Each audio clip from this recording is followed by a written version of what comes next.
Welcome to the PI Podcast, your destination for everything NFL, discussing the latest news and providing in-depth analysis of every NFL game. And now, here are your hosts, Ian and Tesh.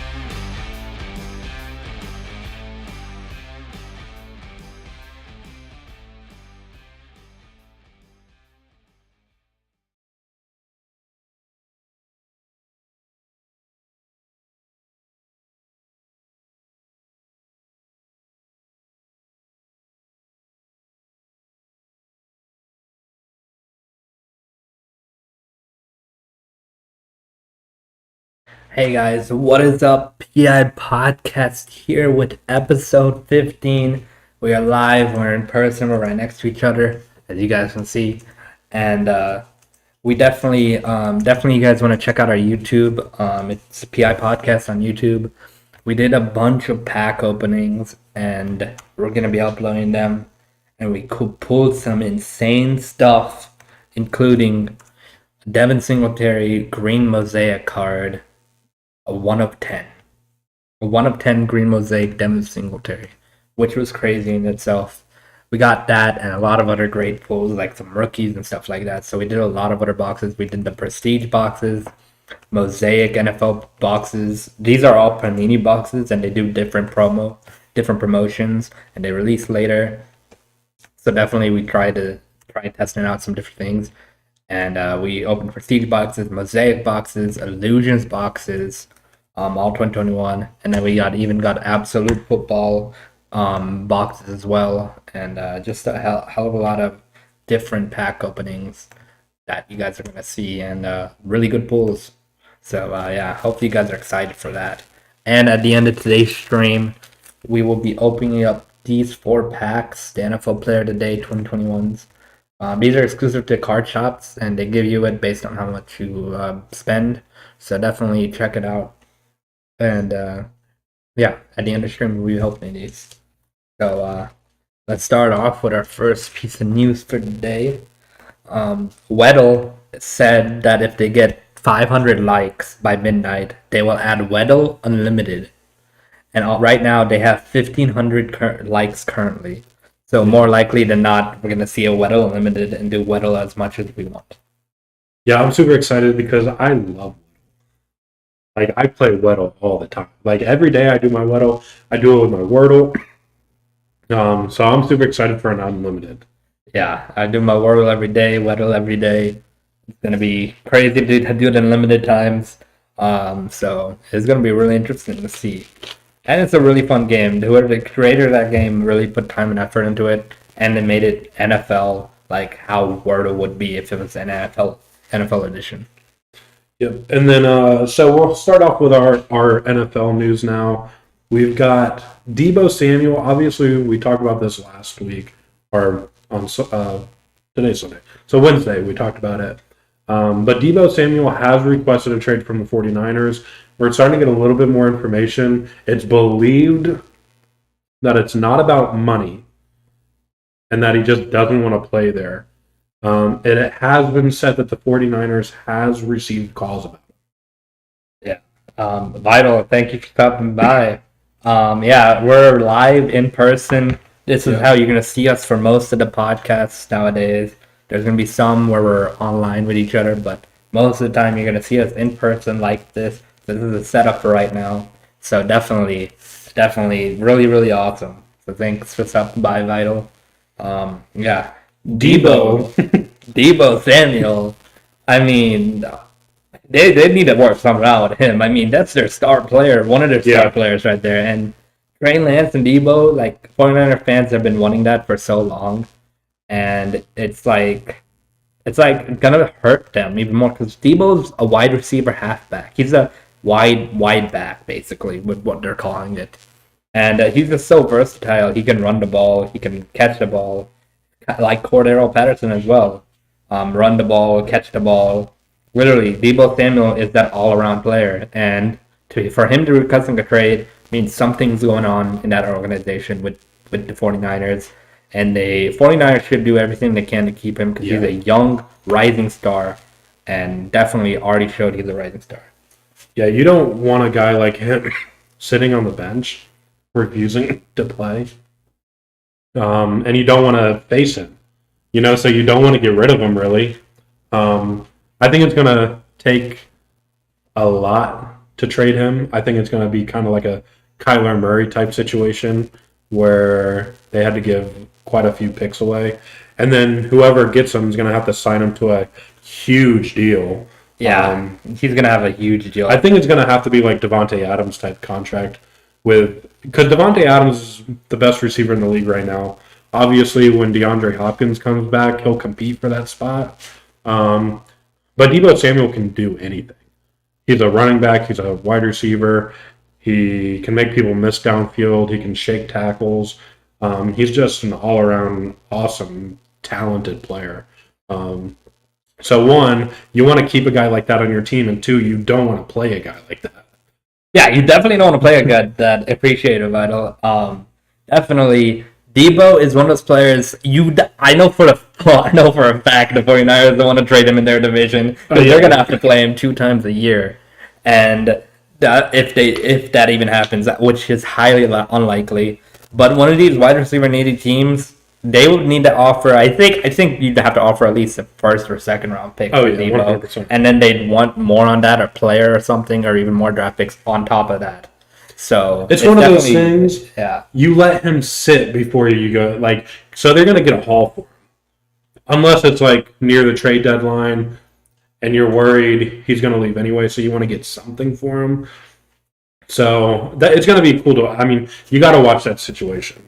Yeah, that situation is going to be something to monitor closely because Deebo Samuel is an amazing player, just played out, set, amazing player. So if 49ers don't do anything, work anything out with him, then we're going to see one of these other teams get a really, really good receiver. Yeah. And similar news. Yeah. Very similar news.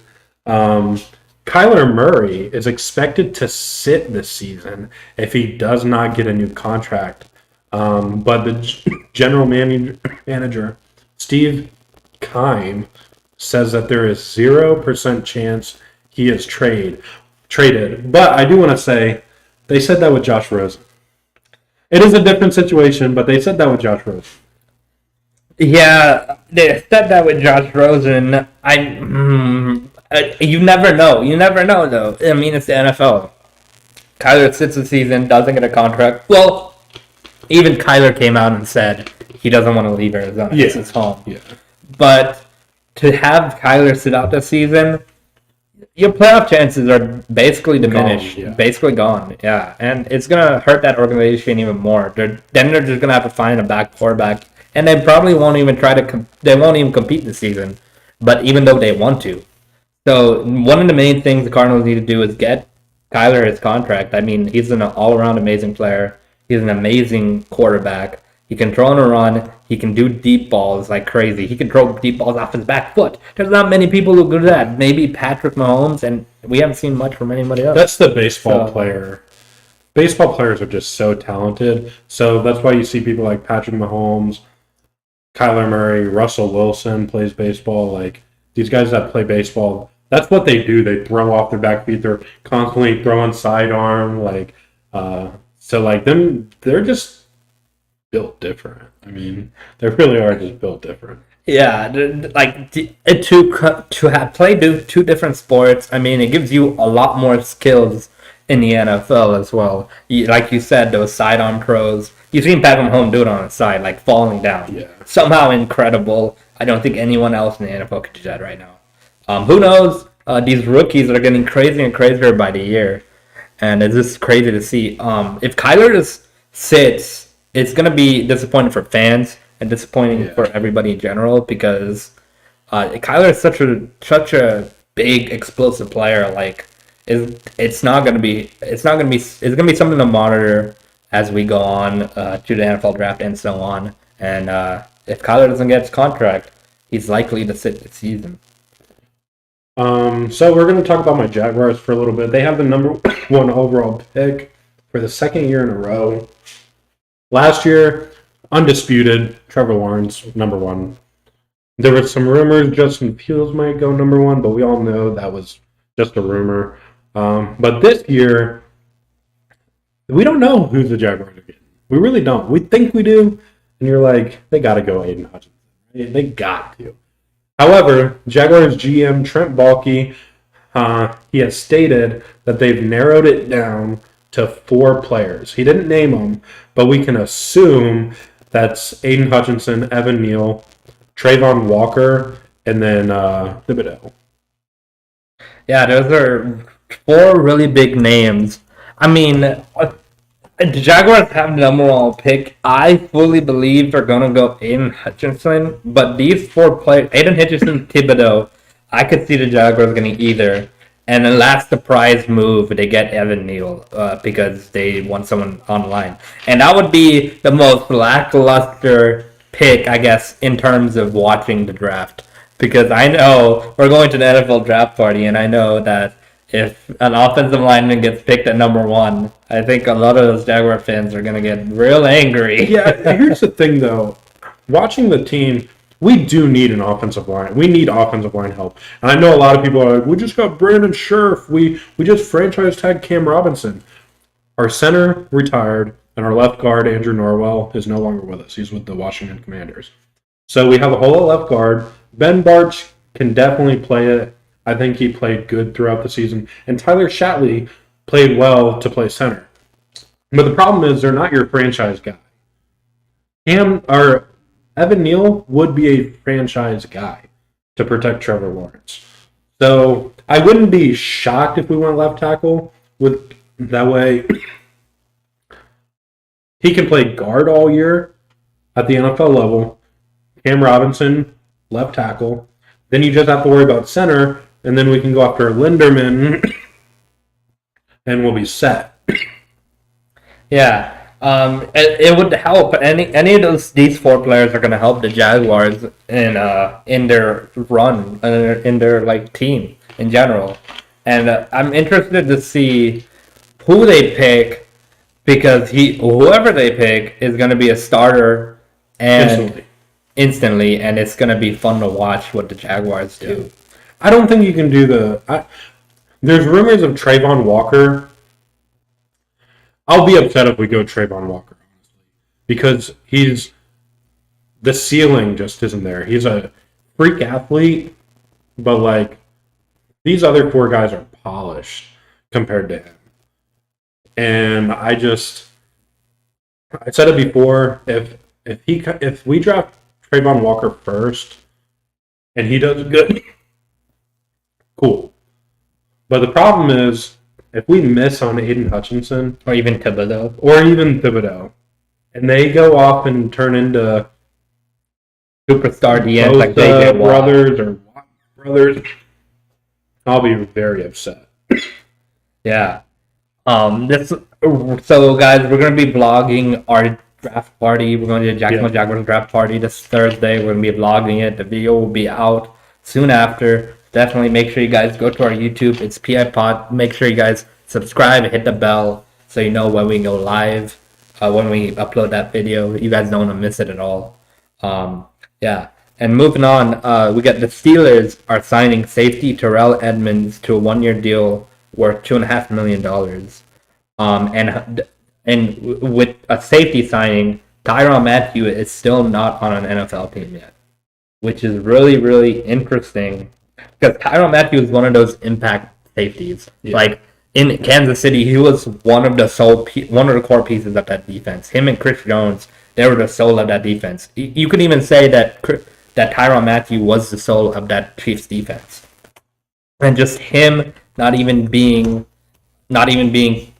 signed yet. I think teams are just waiting, I guess. They're waiting on him or waiting on something. But Tyron Matthew, he's going to get signed to a team by the start of the season, I guarantee it. Oh, yeah, 100%. Speaking of that, Vital said, I wanted Tyran. He's a Steelers fan, but glad we got Edmonds back because Bengals were trying to get him.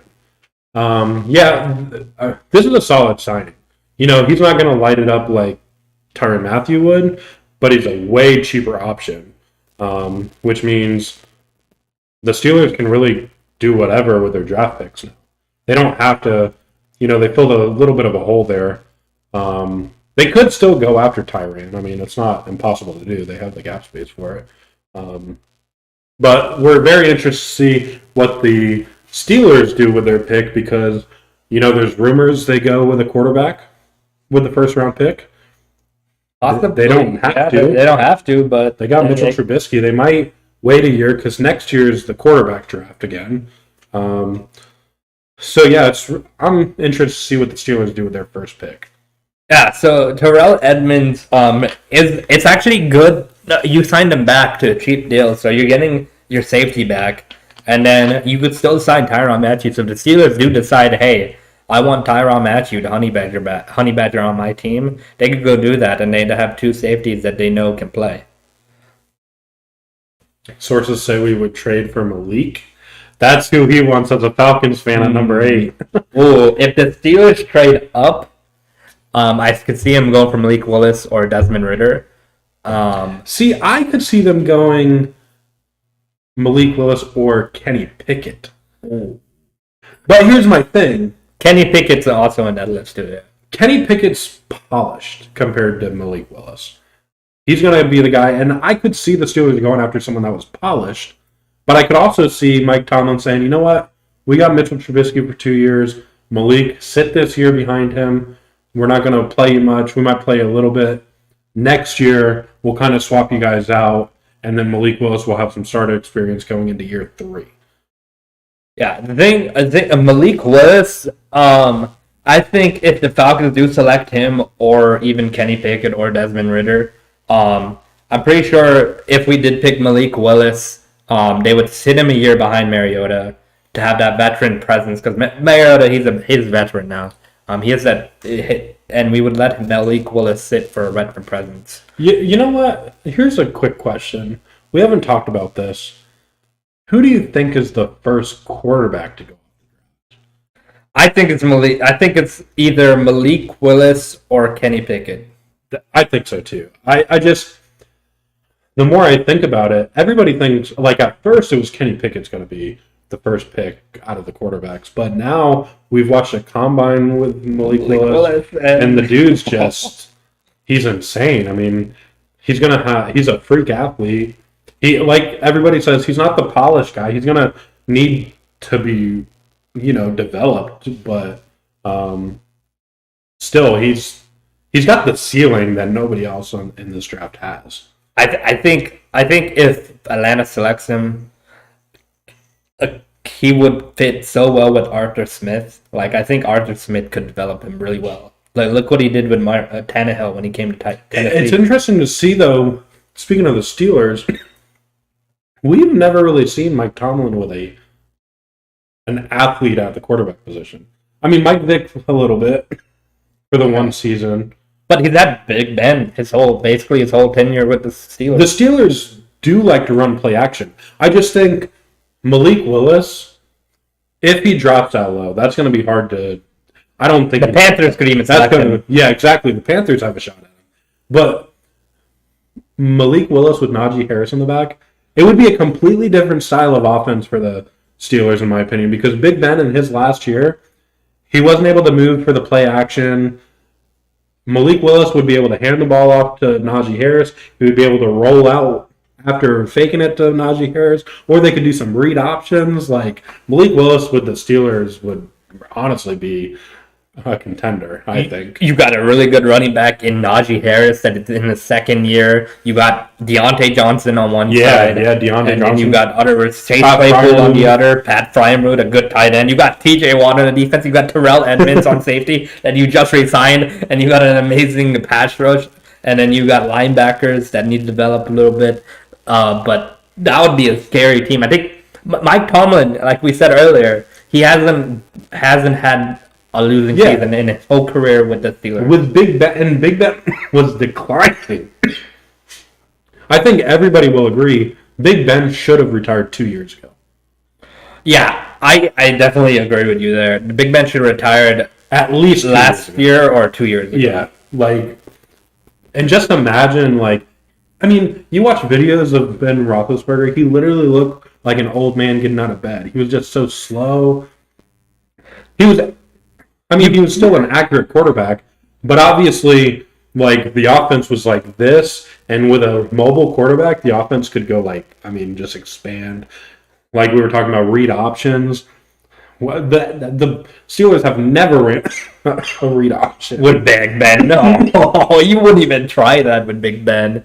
And just having Malik Willis there, if he falls to the Steelers, that would just be a big player for them. And Malik Willis, the combine, I think the combine thing upped his stock too, because freaking he threw that deep ball, that pretty pass, like running to the side, kind of off his back foot and running to the side. I do agree with you. If he wouldn't have gotten injured, it would have been a different story.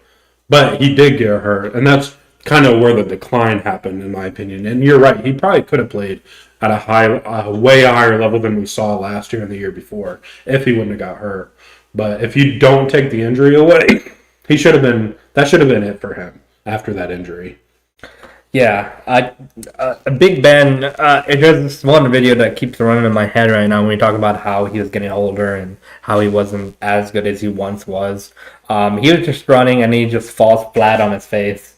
You could tell the last 2 years Big Ben was declining.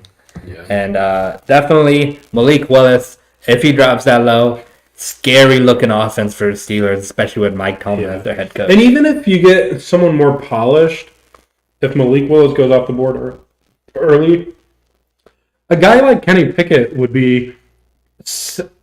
I think Mac Jones is better at the moment, just my opinion. I think someone like Kenny Pickett would be able to instantly be inserted into the offense if they draft a quarterback. I think it's Malik Willis or you wait till next year, in my opinion, for most of the teams. Yeah. Like, I wouldn't want to... Kenny Pickett's not the guy for me. Yeah. Malik Willis has the talent, which is why you would draft him. But I personally would just wait till next year if it's not Malik Willis, if I was a Steeler, because that offense is just so good. Yeah, you could definitely wait a year and see it. I think that's why they signed Mitch Trubisky, because they wanted someone else on their defense.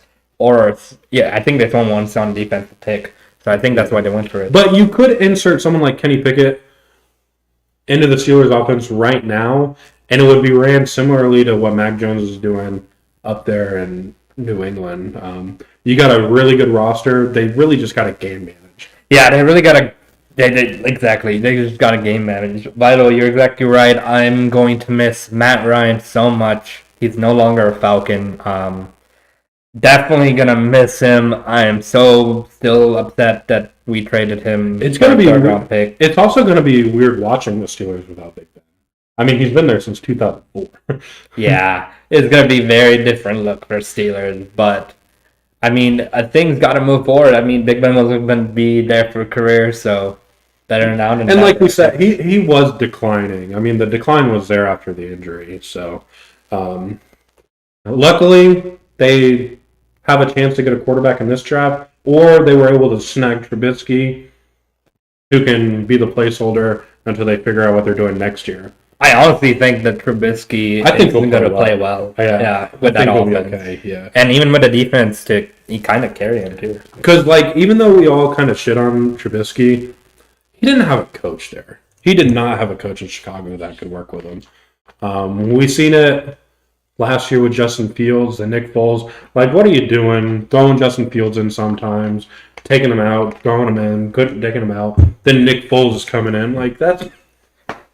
That's too much. When you have 3 quarterbacks that can start, you have Justin Fields, Andy Dalton, and Nick Foles. Why do you have those 3 quarterbacks on your roster? You shouldn't have those 3 quarterbacks on your roster. And you can't keep rotating them, like you said, Ian.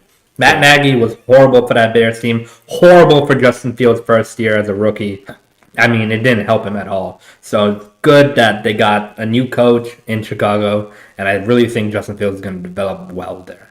That's kind of my thing with... So I'm a big Gardner Minshew fan. Obviously, I know he is not a top 32 quarterback right now. Not going to put him up higher than he should be. But that was one of the biggest downfalls of him. His rookie year, Nick Foles plays game 1, he gets hurt. Gardner Minshew comes in, completes 22 of 25 passes. Has the best accuracy of any quarterback in their first game ever. He plays until Nick Foles gets healed up. You let Nick Foles play 2 games. Then you take him out and put Gardner Minshew back in. Gardner Minshew fails. Then you put Nick Foles back in. That was terrible. So then the next year, Gardner Minshew, they tell him he's going to be the starter. He plays 3 games, hurts his thumb, hides it from the team. Then you're swapping him with Jake Luton and Mike Glennon.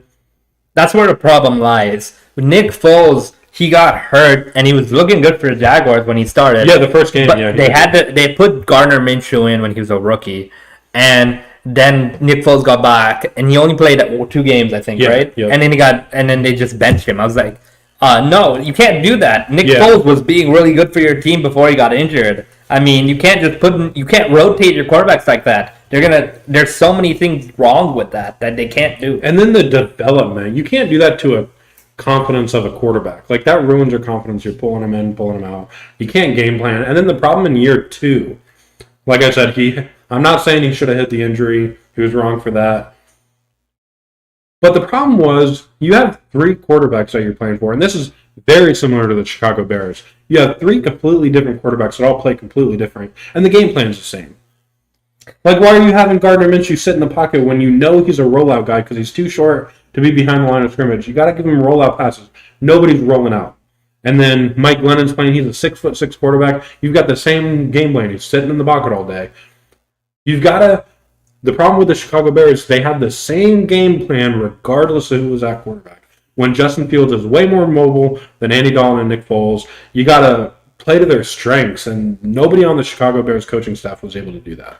Yeah, and also Justin Fields, he got hit so much, and you don't want that for your rookie quarterback at all. You don't want him to end his career early. Like, Justin Fields got hit so much. I mean, it's crazy to think that he's still standing like this, because he got hit hard in one of those games. He was on the sideline, got pummeled like crazy. So it's going to be interesting to see these new rookie quarterbacks, who they go to, and if the team can develop them right. That's the most important thing. Yeah. That's literally the most important thing. And if you can't develop him, the team doesn't have a chance of that quarterback developing and being really good. So now we're going to another piece of news. JJ Arcega-Whiteside is moving from wide receiver to tight end and has embraced a role before training camp begins. So JJ Arcega-Whiteside, he played for the Eagles for a little bit, and he was catching some really good contested passes from Nick Foles and whoever was their quarterback, Carson Wentz, and it's interesting to see. He's a bigger receiver, so it kind of makes sense that he moved to tight end, and he's a tall frame, so he can definitely go moss some people. So I think it might work better for him because he could have those open zones as well when everyone's not looking at their wide receivers. Yeah, I completely agree. He's a bigger body too. I mean, he's a big body, so that's going to be good for them. Yeah, and in a little piece of really interesting news, former 7-time Pro Bowl safety Earl Thomas, who last played for Baltimore in 2019 and turns 33 in May, said that he wants to resume his NFL career this season. He says, "I'm ready," Thomas texted. "I'm in shape, my timing is on point, and I'm proud of that." Could you imagine? Earl Thomas was a hard-hitting safety. And imagine who he goes to. Imagine he goes to AFC West. Oh, good. Imagine that AFC West gets another crazy player to add. But, yeah, definitely something to look at. Vital, definitely you said Steelers could get Tyron Matthew. Maybe they go get Earl Thomas. And Tyron Matthew. Against his old team, the Ravens? Yeah. Hey, anything's possible right now. He wants to play, so definitely is very possible. And Earl Thomas, part of that Seahawks great legendary defense. Any team that needs safety, go get him now. I mean, just go get him. I mean, if he wants to play, he wants to play. Given we haven't seen him in a few years, so it's going to be a little bit of leeway, timing, and stuff like that to get him back into the system. The Bears, they haven't made a lot of moves this offseason. They lost some pieces, but they haven't really signed that many players. But they did just sign former Seahawks wide receiver David Moore and Washington Commanders defensive back Greg Stroman Jr. So the Bears definitely, the loss of Allen Robinson is big because he was a really good receiver. It's just that Matt Nagy screwed his time up with the Bears a lot, and this is the result of it. He had to get traded because he wanted out, and now you're going to have to look for different receivers for Justin Fields to throw to. You still got Darnell Mooney, who's a really good receiver, and I think he has a lot of upside too. So David Moore I think he's a decent receiver. Just Fields has another weapon to throw to, and the Commanders defensive back Greg Stroman Jr. Depth signing for the Bears. It's going to be really interesting to see what they do in the draft, if they draft a wide receiver for Justin Fields, or even if they draft a defensive player. Yeah, we're definitely going to have to keep our eye on them for the rest of the offseason. And like you said, keep an eye on when they're drafting to see who they pick. Because they've got two big holes to fill. Yeah, a big hole at wide receiver. And then another one with Khalil Mack being gone as well. And Khalil Mack being gone, oh man, I know he was getting older, but Khalil Mack getting traded. I mean, Khalil Mack was still your dominant player on that team, so I still don't get why they traded him. Yeah. And moving on, the Jets are signing safety/linebacker Marcel Harris. Former 6th-round pick reunites with Robert Saleh after 20 starts with the 49ers in the last 4 years. Definitely a lot of Robert Saleh players who played with Robert Saleh. He signed some of them, and he's getting them back, and he's building that defense with a really good defensive front with Quillen Williams and his brother there too. And then they could even draft Kip Thibodeau. Good, so that line is going to be nasty. They have Zach Wilson. They have Corey Davis. They have receivers ready for them. Williams on the defensive line. They might get an edge rusher. They did get rid of Marcus May, so I mean he was up and coming safety, and he was really good. So they could go safety with Kyle Hamilton then. Maybe, possibly, yeah. Kyle Hamilton would be a good fit for Robert Saleh, I think. So we're finally sort of getting back to the NFL. Like, we're getting close. You know it's getting close when the NFL schedule is getting released. It's going to be released on May 12th. The NFL also announced that there will now be 3 games on Christmas instead of normally 2. So you're going to see 2 afternoon games and 1 primetime game. They haven't set up the games, like what time all the games are going to be played, but I'm assuming that'll be set up kind of like Sunday, where you got a 1 o'clock, 4 o'clock, 8 o'clock, or 8:30, if you're on the Eastern time zone. Or I guess it's like 10 o'clock in the morning on the West Coast. I don't know. Yeah, 1 o'clock, 4 o'clock, 8 o'clock. Usually what it is on triple header. So that's interesting. I'm excited to see our schedule. I don't think the Jaguars are getting any primetime games. I don't think the Falcons are getting any either, so definitely not. There's a chance, though, because the Saints and Falcons games are... Yeah, they're really good. So I think we might get a Christmas, actually. That Christmas game might be Falcons Saints. Who knows? Never know. You never know. And if your favorite teams, their schedule is going to be released, and it's going to be so cool to see the timing for each game, and just to see when your teams play, because everyone knows primetime games are always fun. You always want your team to get primetime games. Because primetime games are really fun there at night. 1 o'clock games are fun. That's always going to happen, but they're 1 o'clock games. And even evening games for me, 4 o'clock, 4:25 games, they're really fun to me as well. And I think this NFL schedule is going to be interesting. It's going to be interesting, the AFC West, how many primetime games those 4 teams have, and when they play against each other, how many primetime games they'll have for each other, against each other. Yeah, we do get lucky. We do get a Thursday night game most years. Yeah. The Jaguars. Jaguars Falcons every year, almost, basically. get a Thursday night game I at least. think We haven't. The Falcons haven't had a Monday night game this year, and I think last year either. So it Yeah, might had a Monday be night. time for Monday night. Monday night. And it's gonna be. I haven't seen the Jaguars play Monday night in a while. 2011. Yeah. The Oh. 2010 game. Wow. Wow. Jacksonville hadn't had a Monday night game since 2011. It was the lowest rated game on ESPN's schedule that year. Wow. No wonder why.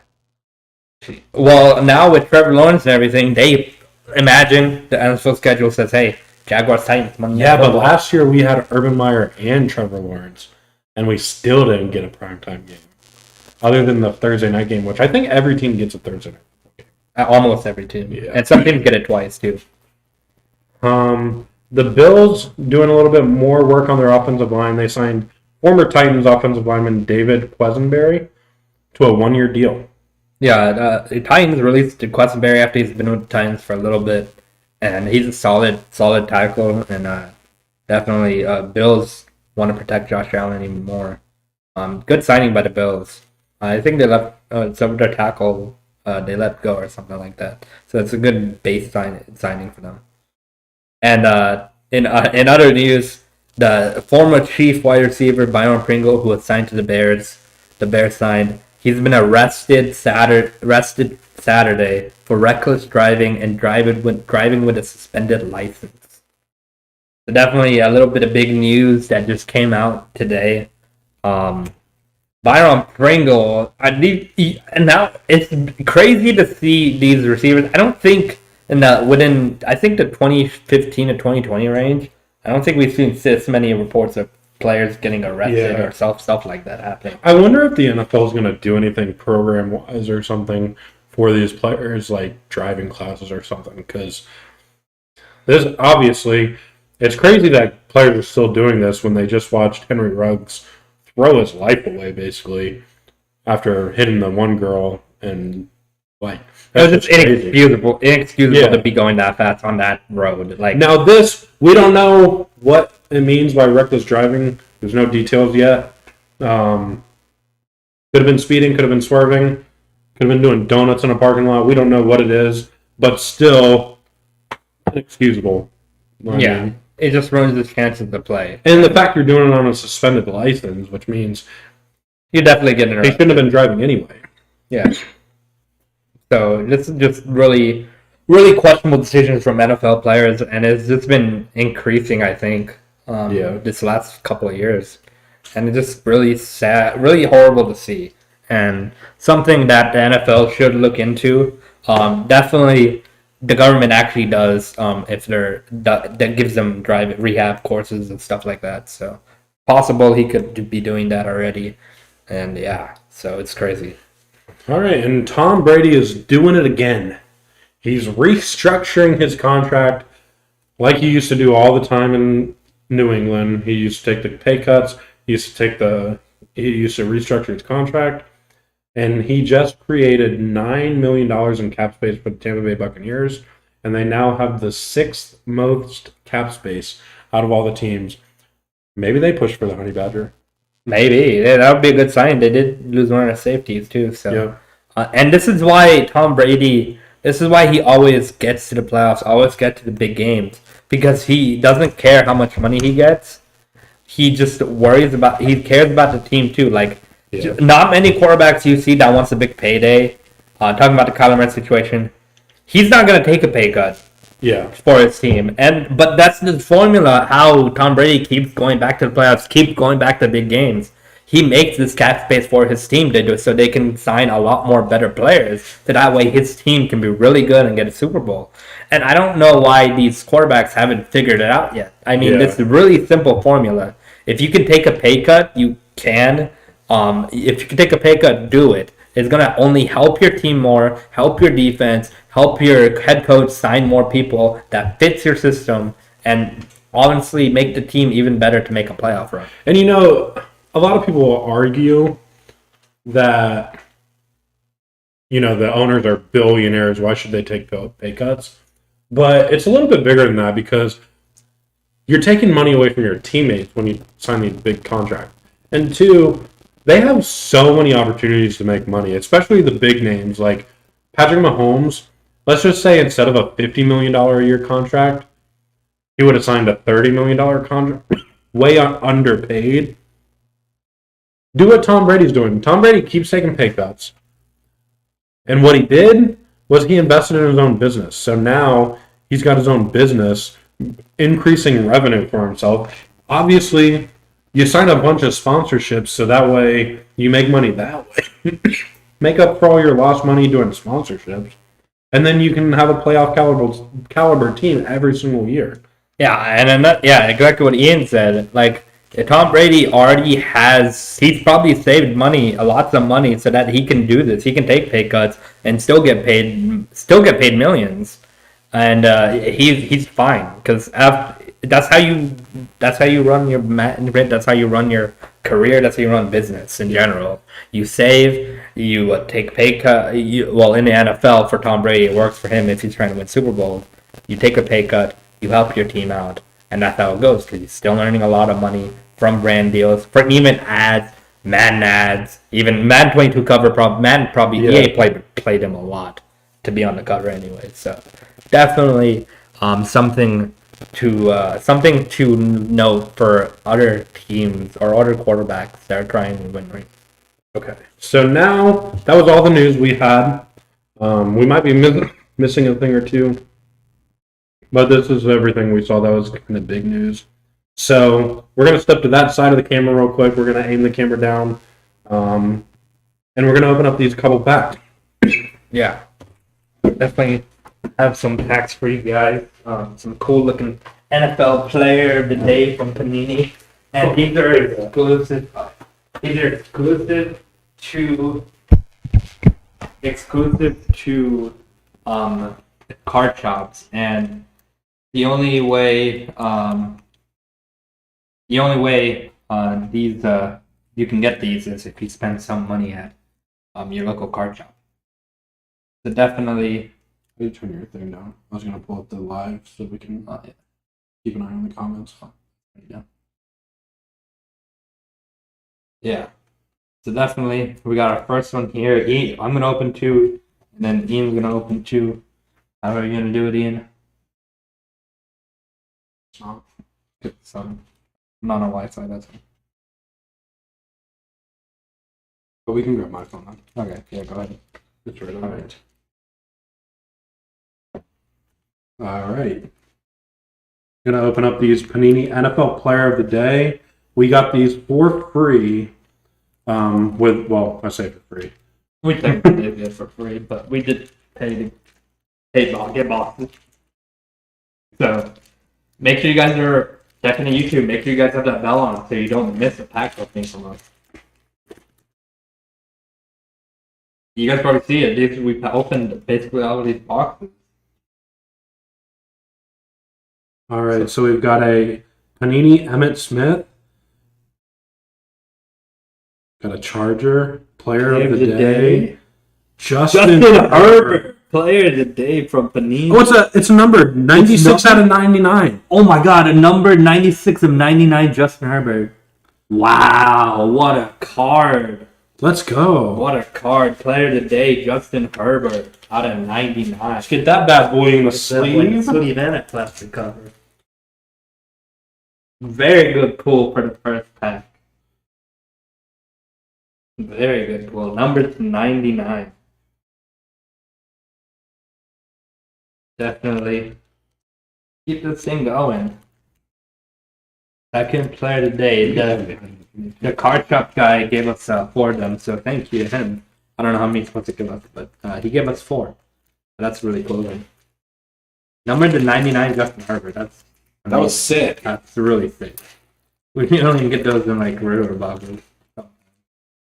Alright, so starting us off with Player of the Day, Aaron Rodgers, and a Trey Sermon rookie. Trey Sermon rookie card, Player of the Day highlight. Trey Sermon rookie and Player of the Day, Aaron Rodgers. Definitely gonna put those in the sleeve. They're different. Dang, that Justin Herbert was sick. That Justin Herbert's nice.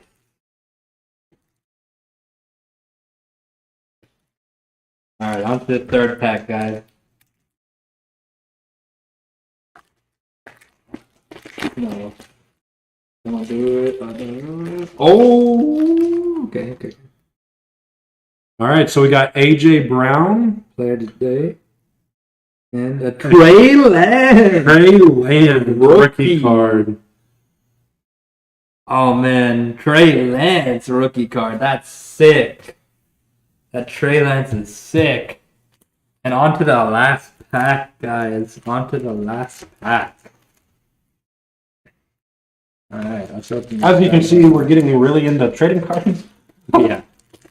Definitely getting way into trading cards. Alright, so first off, we got a Michael Flatboy Thomas player today. And then next, we got another Justin Herbert. Is this one numbered? This one's not numbered, but we got a player today, Justin Herbert. So that is really cool. We got the Sparkle Justin Herbert, but this one's also a cool looking card art too. Yeah, but it's really different cool card art. Yeah. This one has like star kabooms on it. Yeah. This one doesn't. Yeah, which is weird. Really sweet though. Yeah, that is really sweet. Yeah. Number Justin Herbert 99. Wow. Thank you to the card owner.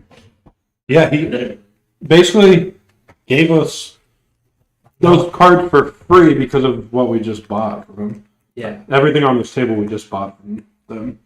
And we're going to be uploading pretty soon. We're still keeping our one upload a day. We've kind of slacked on the last 2 days because I was coming back from Atlanta. Yeah. Things like that. So we were obviously trying to set up my place to be able to do the podcast together. Really sweet cards, though. We'll take it. Yeah. So yeah, this was an amazing a number to 99 Justin Herbert. Yeah. Definitely something crazy. Shout out to Jacksonville Sports Cards for the free pack. So huge pull. Huge pull out of Justin Herbert. Yeah. Well, that's the podcast, guys. We want to thank you guys so much for watching the podcast. If you guys are joining us live, thank you so much. Make sure you guys like the videos, hit the notify bell so you don't miss live podcasts every Sunday and Wednesday at 10 p.m. Eastern. Yep. Thank you guys for watching. We'll be back on Wednesday at 10 p.m. And definitely a lot of pack openings coming out, so don't miss that. Thank you again, everyone who joined the live. We really appreciate you guys supporting us. Just awesome to be doing this. Awesome that you guys are showing up. Thank you for watching, and we'll see you guys later. Peace.